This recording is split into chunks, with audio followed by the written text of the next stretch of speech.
Today we're going to go over a REViVE sequence. This is how we start our classes at Primal Path. During our REViVE sequence, we focus on exploring movement and bringing play back into the body. So your movement might look a lot different than my movement or Nadine's movement. But today we're going to talk about opening up some hips. We're really focused on these things. And what you're going to see in our REViVE sequence is we add in a lot of rotation, a lot of tempo work, time under tension, helping to build that mind-muscle connection, and just going to where our body can go without pain. So we're going to start off by teaching you a little bit about a hip internal and external rotation with a hip extend. And we're going to take this step by step. So the first thing we're going to do is we're just going to take a step forward like we're walking. This leg now, the front leg that Nadine has, her right leg, is going to be the leg that we're creating all the rotation onto this hip. So we want to keep this leg down and try and lock this leg out. And by locking the leg out, we should feel the quad fire. And if you're not sure, you can grab onto that leg, and we're going to think about pushing the knee backwards. And at the same time, we're then going to squeeze the glute. So this leg is getting stuck in a good position. From here, what she's going to do is take that other leg, and she's going to try and step forward and rotate it about 90 degrees, 45, 90 degrees. And then what's going to happen is her eyes are going to lead and her body is going to follow. So with the leg locked out, we're going to get a lot of the rotation at the hip. And then after we finish that, she's going to extend back forward. She's going to take this back leg and do it in the opposite direction. She's going to step back, lock the leg out in the glute again if we need. Eyes lead, the body follows, and then we're going to get whatever rotation is happening there.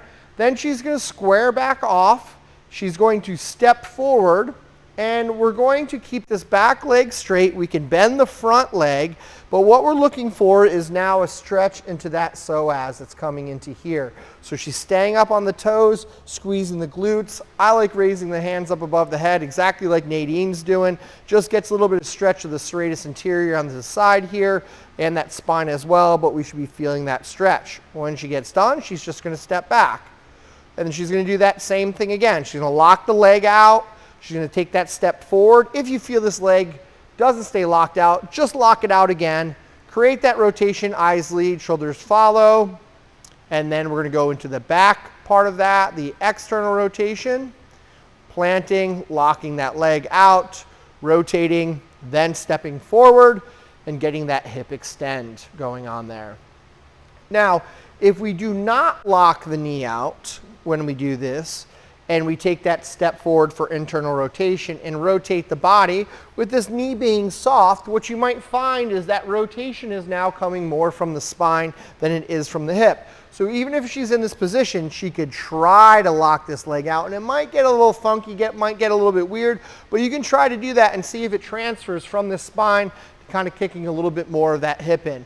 Technically, we don't want to do that. We never want to get in the position and then try and straighten or fix what we're trying to work on. We always want to make sure that that's locked in before we get that rotation in the best that we can. But it's something for you guys to once again play around with. There is no bad movement. There's just more efficient movement. So anything, even like a rounded deadlift, it's not a bad movement. Your body can do that, right? It just becomes bad when we overload it, or we can also make it more efficient. So keep that in mind too. It doesn't have to look the same. Maybe you have less rotation. Maybe this is super easy and you could wrap that body all the way around, and that's great. Everyone's going to have their different limitations according to the way that they move. So after we knock this out for about a minute of going back and forth, we go into the Spider-Man T-spine. So our T-spine rotation. So with that Spider-Man, we're going to go into a plank position. And then what I like to do is bring one foot up to the outside, the best that we can, as close to the hand as we can. We can drop the back knee down. And what I like to do is shift this entire body forwards so we get a stretch into the psoas of the back leg, so the front side of that back leg. So she should be feeling this in the left psoas. From here, we're going to try and drop the elbow or the shoulder down to the ankle. We could even rest that forearm on the ground if we can and breathe. Then we're going to go from here, we're going to reach the arm up, rotating the spine, looking up, eyes lead, bodies will follow. And then we're going to go back down to that plank position, step that foot back, bring the other leg up, drop the knee down, And as she drives forward, so she's going to feel that stretch in the front side here. Drop the elbow or the shoulder down to that ankle the best that we can, and then come up and reach. Now, if you can't drop your elbow down to the ankle, it might be tough for somebody or for some people, that's okay. Just do the best. At the same time, your leg might not come up this high. So adjust that position. If it's a little bit further back, that's okay. If we're up onto the toe and it's a little bit funky, hey, we're going to what our body can do. It does not need to look the same. As long as we're getting a stretch into the hips and the rotation of that spine, that's what we want. So after we knock out those hip internal, external rotations with the hip extend, then we go into the Spider-Man T-spine, and then we're going to follow that up with some kettlebell weight shifts. So this is going to be a little bit more time under tension, along with that tempo work, and working on some of the muscles that are getting close to the groin, the adductors, the pectineus, all the small muscles that get into towards our groin area. So what we're going to start on is put a pad down if you need for your knee, and we want to keep those hips as square as possible. So Nadine is facing forward. We're going to bring the leg as far out to the side as possible. If we can keep it in line with the body, great. If your body doesn't do that and maybe it only comes out to 45 degrees, that's okay. The most important part about this is that this knee is going to travel directly over the toe, just like that shift. A lot of times what's going to happen is the knee is going to come forward. So I want you guys to make sure that we're paying attention to that case. So if her knee does come forward in this way, what I would have her do is pick this leg up, bring it here, and now when she drives that knee over, we're getting the good range of motion directly over this knee, and we're still attacking all the muscles on the inside of the thigh. But if she has that leg back out to the side, then we're going to pick that kettlebell up. Now, we don't want to just move the kettlebell over to the side. We don't want to just lean over to the side.